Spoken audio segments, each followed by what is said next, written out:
I think that they were misconstrued. The invitation to see John Glenn's remains were from a totally professional perspective.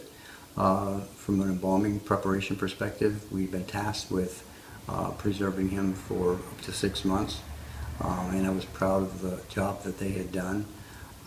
They meticulously undressed him, put his uniform in a controlled humidity environment as not to have cause condensation in the refrigeration unit.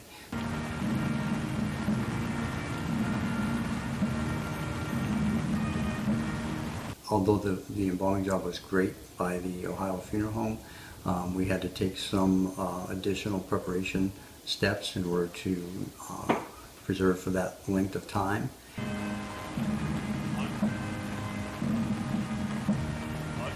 There was absolutely no disrespect meant or involved.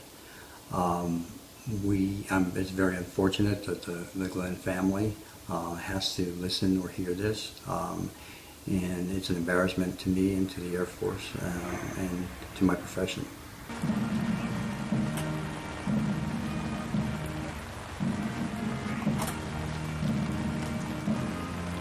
Again, it was a totally an anatomical preservation and embalming perspective that he had been initially prepared well, and we had taken additional steps to prepare him.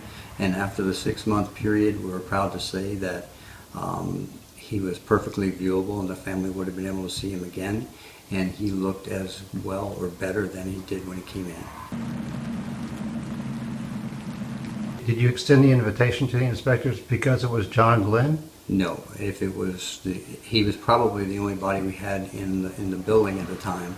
And again, if you want to inspect our preparation, that he's all we had. And if this was Private Smith or Private Glenn, I really don't think it would ever have been an issue. I think the inspection team blew it out of proportion.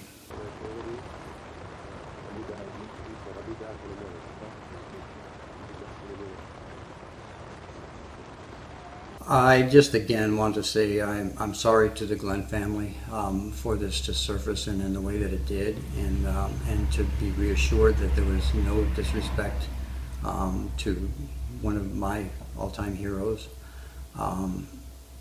Marine, pilot, astronaut, senator, and also the closeness that I had with NASA in handling the remains of the Space Shuttle Columbia. I worked directly with NASA, and they were so great, so appreciative for the work that we had done in returning their fallen as well.